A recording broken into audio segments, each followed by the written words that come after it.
Okay, in this video I'm going to show you how to build your Bantam in both the regular size and the long size that fits the Gigabyte 4060 LP.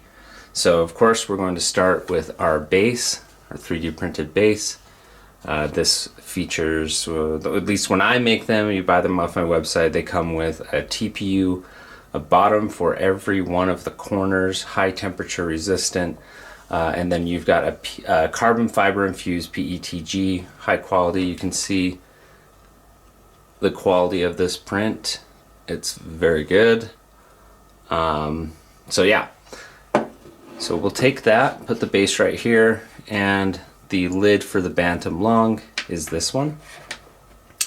And then what you're going to need is your TH3P4GAN kit and a few of the items from that kit that's purchasable from AliExpress. So here's the TH3P4GAN motherboard. So put that there. You're going to need the silver screw from the kit. You're going to need 2 of these smaller black screws.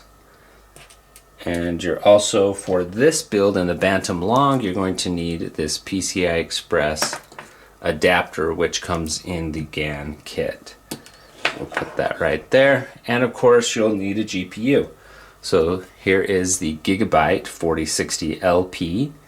And you can see we have the short bracket on it right now. So fairly easy to get this all installed. The first step is to put the card in the eGPU bracket. That snaps in here like this. You now have a screw hole right here where you're going to use the silver screw. And we can secure the card to the bracket this way. And you want to leave a little bit of space off of the card. You don't want it touching. You want it to be just like that. Okay, the next thing we're going to do is we're going to wire up the PCI Express wiring.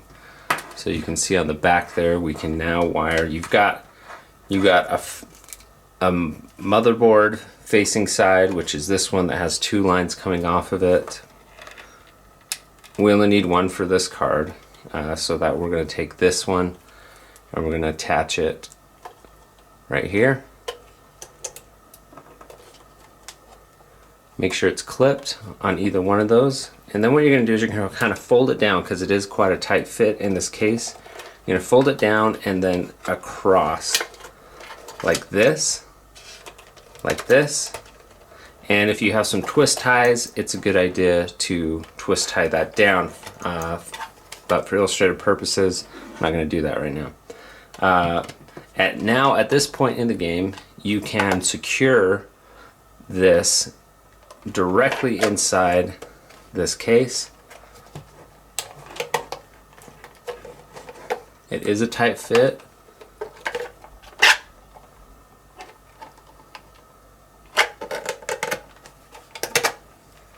But it does go in perfectly. Your next goal is going to be looking at these 2 holes and securing it inside. So you want to make sure that you're lined up. And then you're going to take the black screws and you're going to secure the dock to the wall of the Bantam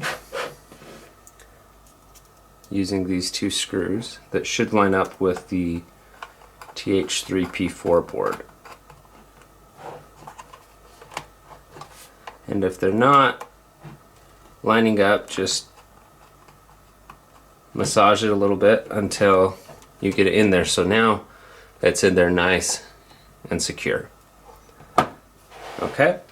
The next thing you'll need is, we're almost done here, but we're going to take 4 M3 screws and we're going to secure the lid. So you'll notice one side has tabs and the other side does not.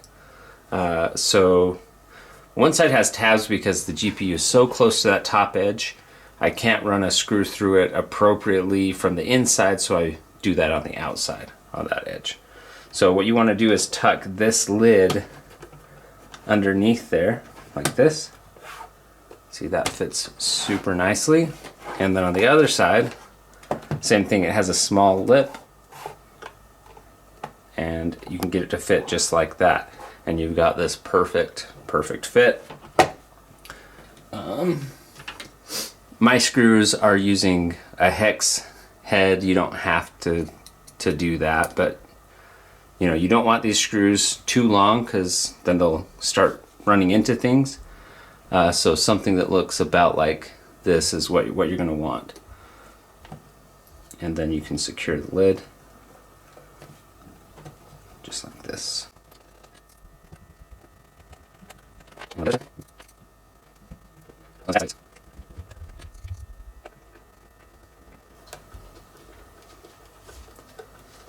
And there you have it. Got the full thing completed, tied in there. It's durable, has a soft TPU on the outside with the rigid shell to keep your components safe, and can be set at pretty much any angle. So there you go. So of course at this point you would take your AC adapter brick, and that's how you can power your eGPU. Again, you've got all of your ports right on the back side here. This Thunderbolt port right here has power delivery up to 85 watts. Now we'll set the Bantam Long aside for a minute, and let's take a look at the shell for the original Bantam. Now this one will fit the NVIDIA workstation cards, just like the Bantam Long. You can see there's just a slight difference in length. The steps for installing the original Bantam are exactly the same, minus the PCIe Express cables. But other than that, the screw holes for securing the innards are the same. The number of screws are the same, so it's just a matter of doing the same steps and securing the lid. You just don't have to worry about those extra power connectors on the inside, which lets it be smaller, but you do have to use those smaller NVIDIA workstation cards. So yeah, Bantam and Bantam Long installation steps. If you want to pick up this external GPU dock, the 3D printed parts, I do offer the files that you can print yourself, but if you do want to pick up these parts from me in the more exotic materials that are a little bit harder to print for normal 3D printers, go ahead and check the link in the description to pick up those parts directly from me and support the channel. Thanks.